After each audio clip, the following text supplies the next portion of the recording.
दोस्तों नमस्कार, मैं हूं दीपा श्रीवास्तव, साइकोलॉजिस्ट हूं। आज मैं आपसे बात करने वाली हूं ओसीडी की, मन्नत ओसीडी की। एक रिलीजियस ओसीडी की सब ओसीडी होती है। रिलीजियस ओसीडी भी बहुत तरह की होती है। जैसे हमें मालूम है कि ओसीडी बहुत तरह का होता है और बहुत सारी परेशानियां ओसीडी वाले पेशेंट्स को होती हैं या ओसीडी सफ़रर्स को होती हैं।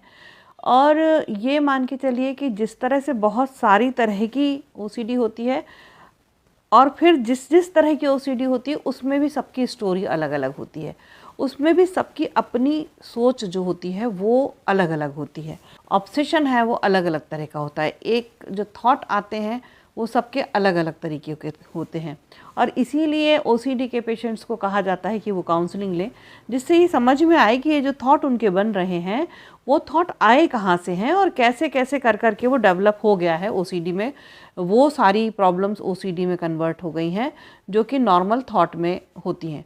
जैसे मन्नत ओसीडी को मान लीजिए, हम सारे के सारे लोग जो भी यहाँ पर इस पृथ्वी पे रहते हैं, जितने भी मनुष्य हैं, वो किसी न किसी तरह से कोई ना कोई से ईश्वर को, भगवान को, गॉड को, अल्लाह को, किसी को भी मानते हैं।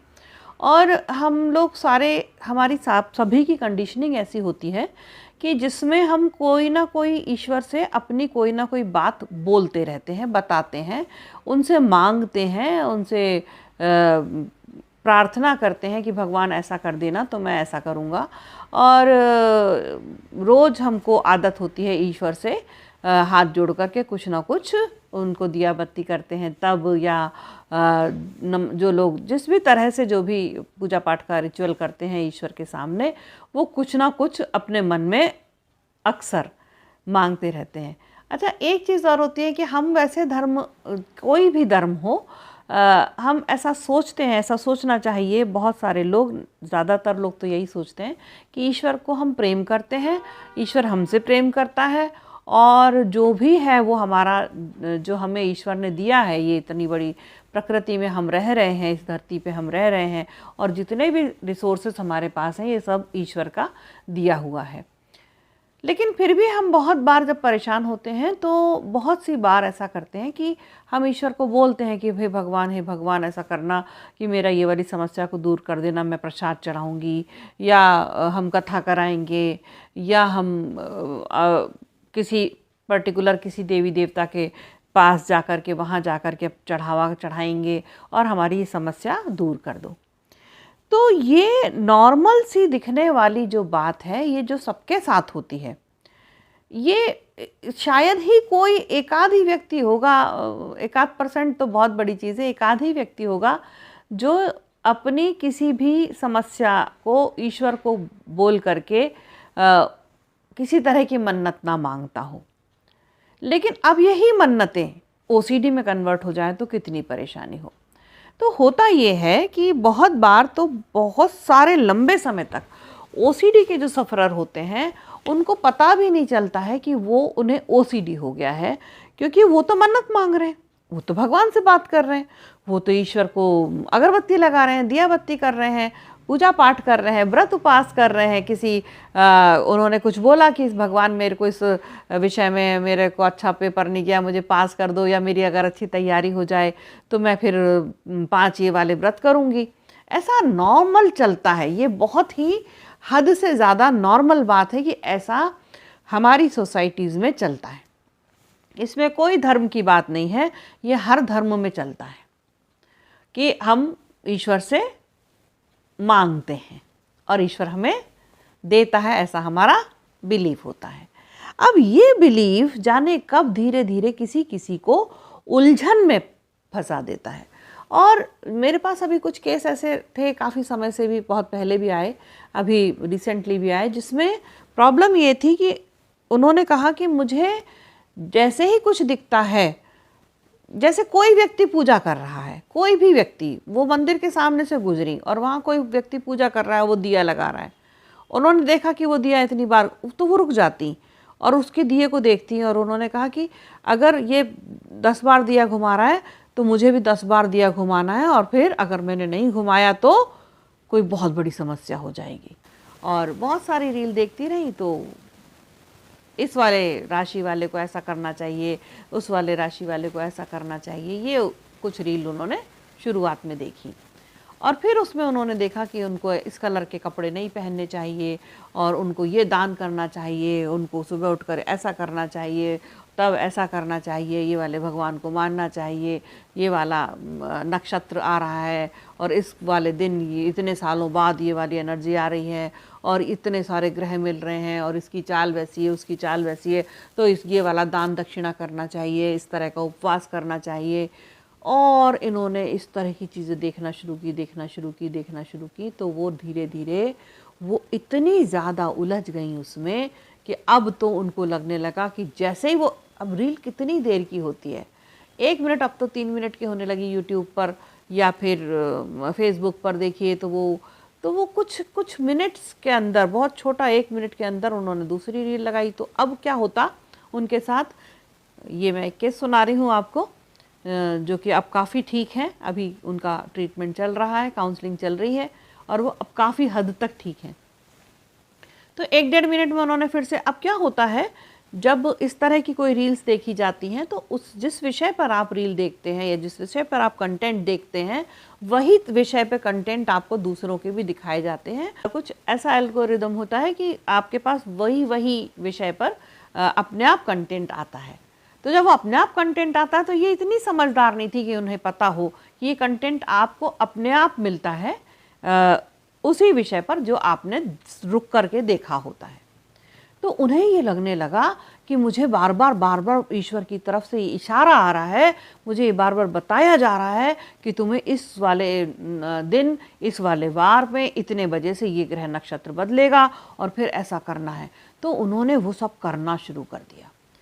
अब आप सोचिए, एक इंसान 100, 200, 500 रील देख सकता है दिन भर में, उससे भी ज़्यादा रील देख सकता है, और उन्होंने वो देखना शुरू की और उन्होंने वो सब करना शुरू करा। शाम होने तक तो उनकी हालत इतनी ख़राब, ये शुरुआती दौर में ही उनको एकदम से होने लगा और ये OCD में कन्वर्ट हो गया, क्योंकि इतना ज़्यादा उन्होंने इसके अंदर अपना दिमाग लगाया। सारे OCD, मन्नत OCD इसी वजह से नहीं होते हैं, रील्स देखने की वजह से, लेकिन मैं एक पर्टिकुलर एक व्यक्ति का केस आपको बता रही हूँ। तो उन्होंने मन्नत मांगना शुरू कर दी। अब वो घर से बाहर निकली या उन सोसाइटी के जो ग्रुप होते हैं सोशल मीडिया के, उस पर उन आया कि वो नीचे भंडारा है, मतलब सोसाइटी के अंदर भंडारा किया गया है। तो बस इनके दिमाग में आ गया कि भंडारा करना चाहिए, अगर तुमने भंडारा नहीं किया तो तुम्हारे पति मर जाएंगे। अब तो ये भंडारा करने पे, अब बताइए, आप सोच के देखिए कि एकदम से भंडारा करना ये कोई छोटा सा काम नहीं है। इसमें बहुत सारा पैसा, बहुत सारा समय और बहुत सारी मेहनत और बहुत सारा चीज़ें लगती हैं जब एक भंडारा होता है। मतलब भंडारा मतलब ढेर सारे लोगों को खाना खिलाना। अब तो इनका दिमाग बहुत ख़राब होने लगा। अब ये घर वालों से भी कितना, रोज़ की इनकी लिस्ट होने लगी कि मुझे 5 नारियल चढ़ाने हैं, नहीं तो ये हो जाएगा, मुझे इतनी बार अगरबत्ती लगानी है, तो नहीं तो मेरा बेटे को कुछ हो जाएगा। इस तरह से करते करते करते जब ये बहुत उलझ गई, तब के घर वालों ने किसी से बातचीत में बताया कि आजकल इस तरह की परेशानी हो गई और अब ये नॉर्मल सा नहीं लग रहा है, क्योंकि अब तो हद हो गई है। अब एक बार भंडारा करा दिया, दोबारा फिर थोड़े दिन में फिर भंडारा, और फिर कपड़ों का दान होने लगा। फिर वो उन्होंने कहा कि मंदिर में छत्र चढ़ा के आओ। अरे भाई, उन्होंने तो हालत ख़राब कर दी।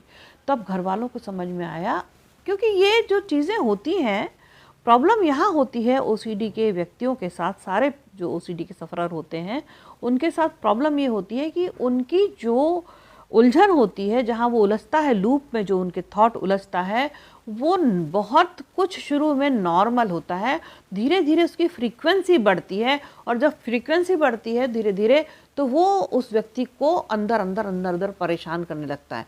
अब ये व्यक्ति समझ में नहीं आता कि दूसरों के साथ कैसे बताए, ये बहुत परेशान होने लगता है। इसके जो सराउंडिंग लोग होते हैं, उनकी फैमिली हो गई, उनके रिलेटिव्स हो गए, उनके दोस्त हो गए, उनके बाकी जितने भी लोग उनके सराउंडिंग होते हैं, वो थोड़े दिन तो समझते नहीं हैं कि इनको कोई बीमारी हो रही है। वो सोचते हैं कि यार क्या है, मतलब क्रेजी हो गए हैं, ऐसा लगता है ना कि क्रेजी हो गए हैं। कोई कह देता अरे पागल हो गए, पता नहीं क्या बार बार वही रोज़ नारियल ही चढ़ा रही हैं, ऐसा कहीं होता है क्या। शुरू में तो लोग अप्रिशिएट भी कर देते हैं कई बार कि अरे वो तो बड़ी पूजा पाठ करते हैं और उनको तो देखो, वो तो इतना दान दक्षिणा। लेकिन जहाँ से हो रहा होता है ना, जो फैमिली वाले होते हैं, वो उनको प्रॉब्लम होना शुरू हो जाती है। तो ये प्रॉब्लम कब OCD में बदलती है, या ये ओसीडी की शुरुआत कब होती है, ये आम तौर पर देखने वालों को भी, जो सराउंडिंग लोग होते हैं उन्हें भी पता नहीं चलता है। तो ट्रीटमेंट कैसे होगा जब मालूम ही नहीं है कि व्यक्ति बीमार हो रहा है, तो ट्रीटमेंट कैसे होगा? अच्छा, अब प्रॉब्लम ये है कि ये बीमारी क्या है ये आम लोगों को पता ही नहीं होती है। तो वो तो आज मैं तो आप ये समझिए कि पिछले 26 साल से इस प्रोफेशन में हूँ, तो पहले तो लोगों का ये समझना कि वो किसी मानसिक परेशानी के पकड़ में आ गए हैं, ये समझना ही बहुत मुश्किल था। अब कुछ सालों से कम इस तरह के सोशल मीडिया के चैनल्स, जैसे आज आप मुझे देख रहे हैं, इस तरह के चैनल्स आपको बता तो पाते हैं। हम जैसे लोग बहुत सारे एक्सपर्ट, तरह तरह के एक्सपर्ट, तरह तरह की चीज़ों के एक्सपर्ट आकर अपनी बात बता रहे हैं। तो आम लोगों में, या जो लोग सफ़रर हैं, जो परेशान हैं, वो सर्च करते हैं तो उन्हें कम से कम ये समझ में तो आ जाता है कि उन्हें क्या प्रॉब्लम हो रही है। और बहुत सारे टिप्स हम जब देते हैं इसमें, तो थोड़ा थोड़ा ट्रीटमेंट भी वो लोग करने लगते हैं। इसी तरह से जिस महिला की मैं बात कर रही हूँ, उनके घर वालों ने किसी से थोड़ा बातों बातों में बताया कि इस तरह की प्रॉब्लम होने लगी, तो कहीं कोई एक व्यक्ति उनके रिलेटिव्स में या उनकी पहचान में थोड़ा सा उसको शायद नॉलेज था, तो उन्होंने कहा कि इस तरह की प्रॉब्लम तो कोई बीमारी होती है। तो कैसी बीमारी होती? फिर उन लोगों ने सर्च किया, उनके बच्चों ने, बड़े बड़े बच्चे थे जॉब करने वाले, तो उन्होंने सर्च किया और तब उन्हें पता लगा कि ये तो ओसीडी है, और मन्नत ओसीडी है, मन्नत मांगने की ओसीडी है। फिर क्या किया जाए? फिर उन्होंने साइकोलॉजिस्ट ढूंढा और जैसे कि मुझसे बात की, और उनको मैंने बहुत सारी एक्सरसाइज कराई, बहुत सारी काउंसलिंग सेशन हुए, और फिर धीरे धीरे वो ठीक होने लगी। बहुत तरह की मन्नत ओसीडी होती है, ये खाली चढ़ावा चढ़ाने की नहीं होती है। मतलब इतनी अजीब अजीब इसमें थॉट आते हैं। एक जो सफ़रर हैं उन्होंने बताया कि उनको ऐसे थॉट आते हैं कि जैसे कोई बीमार हो, कोई XYZ, कोई, मतलब उनके जहाँ वो सोसाइटी में रहते हैं, उनकी कॉलोनी में दूर दराज में उनकी मेड आई, उस मेड ने बताया कि वो जिस घर में काम करती है उनके वो अंकल जी बीमार पड़ गए। तो इनको कैसे थॉट आते हैं कि वो अंकल जी को, हे भगवान तो अंकल जी को ठीक कर दे, भले मेरा बेटा मर जाए। अब बताइए, ये तो बहुत ज़्यादा डिस्टर्ब करने वाली बात हो गई। उस समय तो वो मन्नत में बोल देती है, उनके मुंह से फटाक से ऐसा निकलता। अब उन्होंने हर किसी की कोई छोटी से छोटी परेशानी, बीमारी भी नहीं, छोटी से छोटी परेशानी, वो सड़क पर चल रही, चलते चलते उन्होंने किसी गरीब को देखा और उनके दिमाग में ये आने लगेगा कि हे भगवान इसकी गरीबी दूर कर दे, भले मैं गरीब हो जाऊं या मेरा बेटा। हर चीज़ उनके बेटे से ज़्यादा उनको रिलेट कर रही थी। क्यों? क्योंकि वो बेटे से बहुत ज़्यादा प्यार करती हैं। लेकिन आप कहोगे, सुनने वाला तो यही कहेगा कि बेटे से ज़्यादा प्यार करते तो बेटे के मरने की क्यों बात सोचती हैं? पता नहीं अनकॉन्शियस में कहाँ से कौन सी बात घुस जाएगी जो कि बहुत इर्रिलेवेंट होगी, इस बात का कुछ पता नहीं है। ओसीडी पेशेंट, ओसीडी सफ़रर जो होते हैं, वो बहुत ज़्यादा सफ़र करते हैं इसीलिए, क्योंकि इसका कोई बहुत रिलेशन नहीं है, इसका कोई सूत्र नहीं मिलता है एकदम से आसानी से कि भाई बेटे की मरने की बात हर कहाँ से आ गई बार बार बार बार बार बार। तो ऐसे तरह के पेशेंट जो होते हैं वो मन्नत ओसीडी के सफ़रर कहलाते हैं। बहुत सारी चीज़ें हैं इसमें। गलत मन्नत मान लेना, हर, जैसे जो मैंने अभी आपको एग्जांपल बताया, ये गलत मन्नत है ना, ये सही मन्नत है ही नहीं कि किसी दूसरे की कोई प्रॉब्लम हो, ठीक हो जाए और आपके घर वाले को कुछ भले उसके बदले में ये हो जाए, बुरा हो जाए। लेकिन जब तो उन्होंने मांग लिया और उसके बाद वो बात उनके जब अटकती है, तो उनका जो है रातों की नींद, उनका खाना पीना, सुख चैन सब खत्म, क्योंकि उन्हें लग रहा है कि अब क्या करें, उन्होंने तो मन्नत मांग ली है और अब वो ठीक भी होगा और ये इसको प्रॉब्लम हो जाएगी। तो अब कितनी ज़्यादा तकलीफ वाली बात हो गई। उनका रोना, उनका बीमार, उनका बीपी हाई, उनके दूसरी प्रॉब्लम्स, इतनी टेंशन, इतनी एंग्जाइटी कि ऐसे सांस मुंह खोल खोल के वो लेने लगी और उनको पूरा पल्पिटेशन हो रहा है, पूरी बॉडी की धड़कन बढ़ रही है। मतलब धड़कन अकेले उनके हार्ट में तो हो ही नहीं रही है, उनकी तो धड़कन यहाँ भी सुनाई दे रही है, हाथों तक सुनाई दे रही है, पूरी बॉडी में उनकी धड़कन ही धड़कन सुनाई दे रही है, क्योंकि एंग्जाइटी उनकी बहुत हायर लेवल की हो गई, बहुत हायर ग्रेड की एंग्जाइटी हो गई, होगी ही। तो अब बताइए किस तरह से परेशानी उनके साथ हो रही है।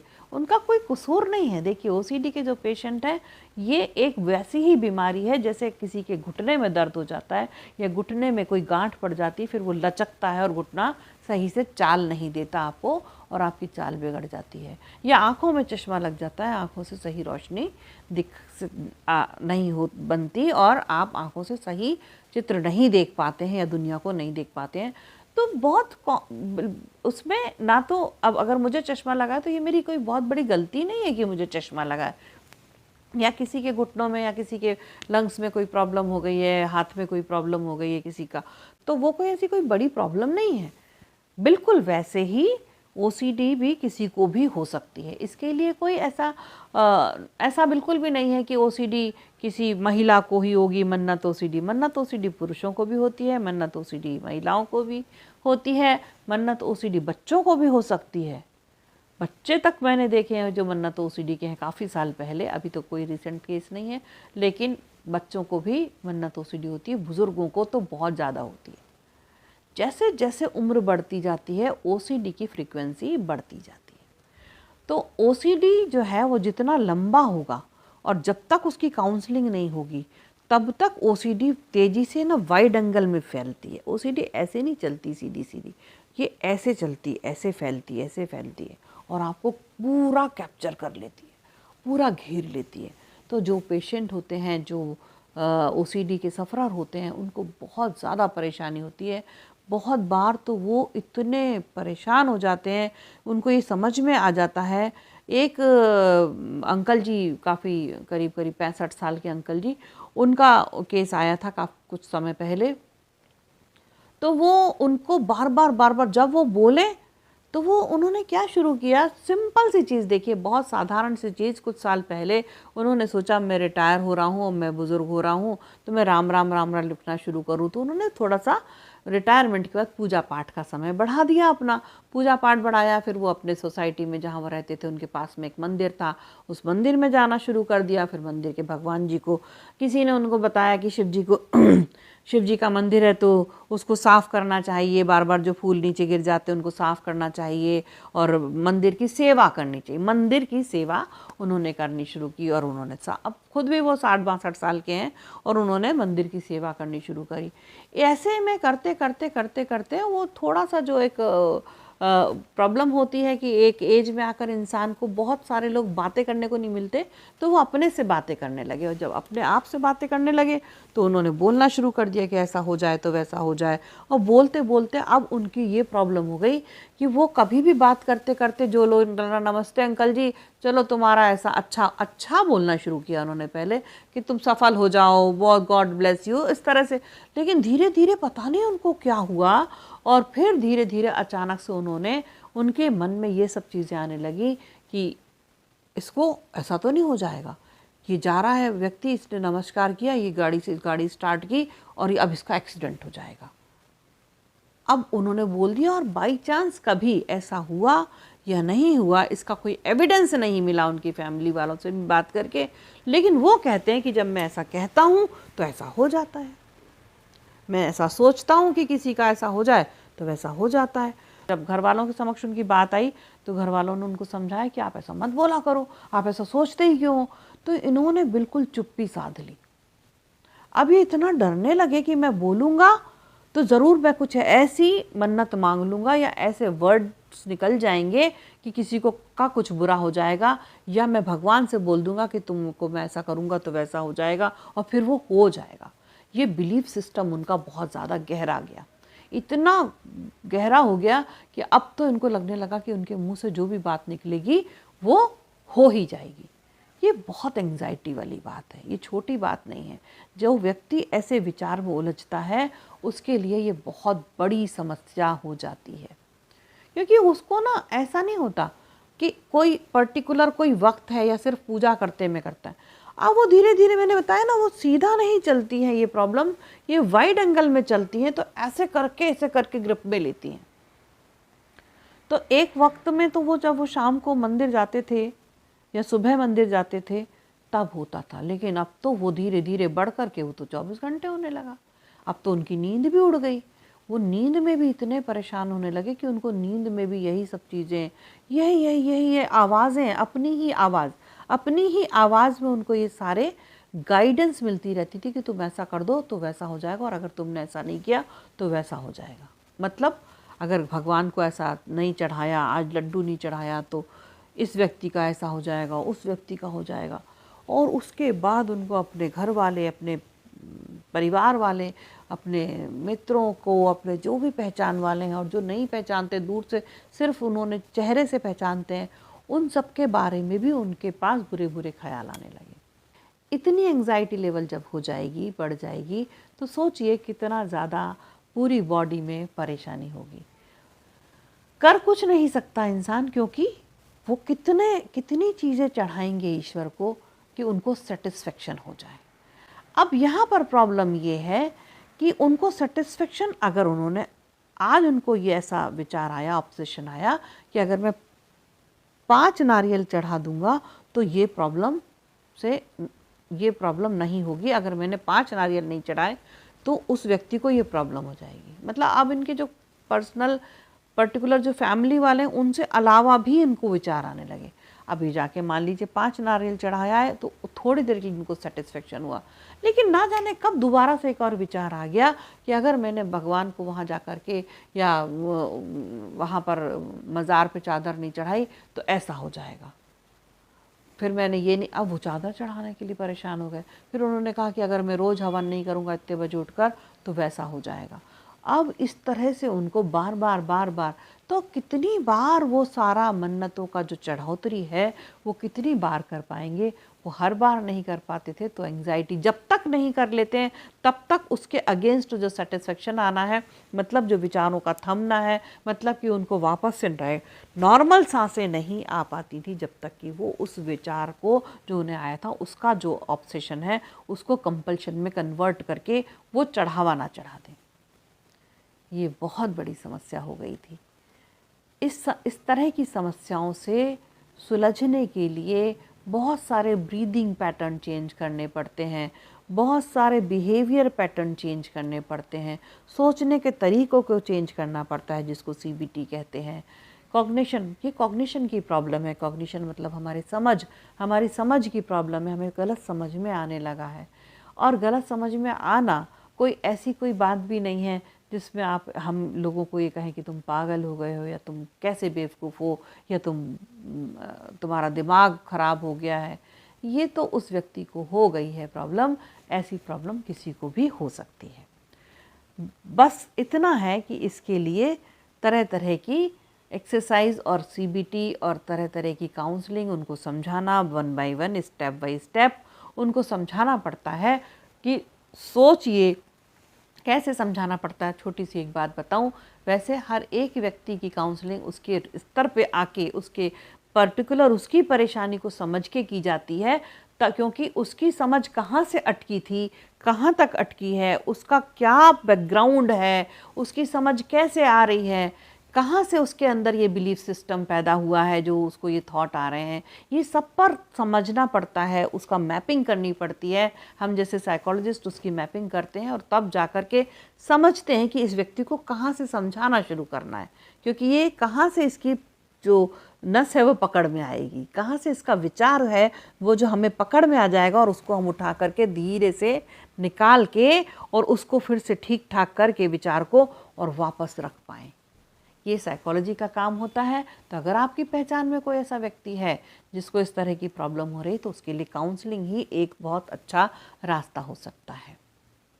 छोटी सी बात यह है समझने की कि भगवान जो हैं, ईश्वर जो हैं, आपके जो भी ईश्वर हैं, आप जिस भी धर्म से बिलोंग करते हैं, जिस भी भगवान को मानते हैं, जहाँ भी आपकी आस्था है, वो आपके लिए ज़रूर, मैं ये मानती हूँ, इस बात से आप सेटिस्फाई रहें कि आपके लिए उनका आशीर्वाद सदैव रहता है, और उन्हीं से हमारी ये पूरी दुनिया ईश्वर चला रहा है, प्रकृति चला रही है। ये ईश्वर की बनाई हुई दुनिया है और हम ईश्वर के बनाए हुए व्यक्ति हैं। ऐसा सब मानते हैं, हम भी मानते हैं, मैं भी मानती हूँ।